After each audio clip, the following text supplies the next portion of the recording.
Mungkin kalau kita tak nak letakkan sebagai syarat bahawa mesti dapat kelulusan daripada jawatan kuasa pilihan khas Parlimen, kita buat baby step dululah. So kita kekal dengan proses yang sedia ada, maksudnya Yang Amat Berhormat Perdana Menteri akan mencadangkan nama untuk dapat berkenan Yang Tuan Agong seperti biasa. Tetapi dalam proses itu, siapa saja yang telah pun dicalonkan sebagai IGP, Pengurusi SPR, KP SPRM yang baru mesti menghadiri satu sesi hearing bersama dengan jawatan kuasa pilihan khas, bukan untuk meluluskan dia punya pelantikan, sebab let's take it as given for now, tetapi sekurang-kurangnya supaya jawatan kuasa pilihan khas boleh grill dia lah tentang apa dia nak buat, apakah langkah-langkah baru yang akan dilaksanakan oleh pelantikan baru ini.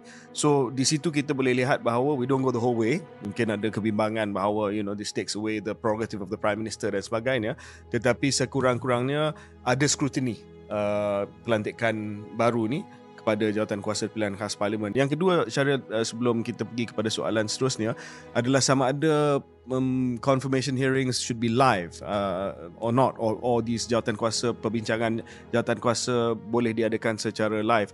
Saya pernah cadangkan bahawa antara pendengaran awam ataupun pendengaran PAC yang penting lah, yang melibatkan isu kepentingan umum. Contohnya waktu saya dipanggil oleh PAC Jawatan Kuasa Kira-kira Wang Negara untuk membincangkan dan menjawab soalan berkaitan dengan perolehan vaksin sebagai contoh, satu program besar RM5 bilion Malaysia dan sebagainya.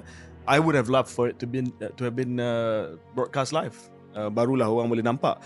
Walaupun apa yang berlaku dalam PAC tu ada dalam handset, tapi I think 0.001% of Malaysian population baca handset lah.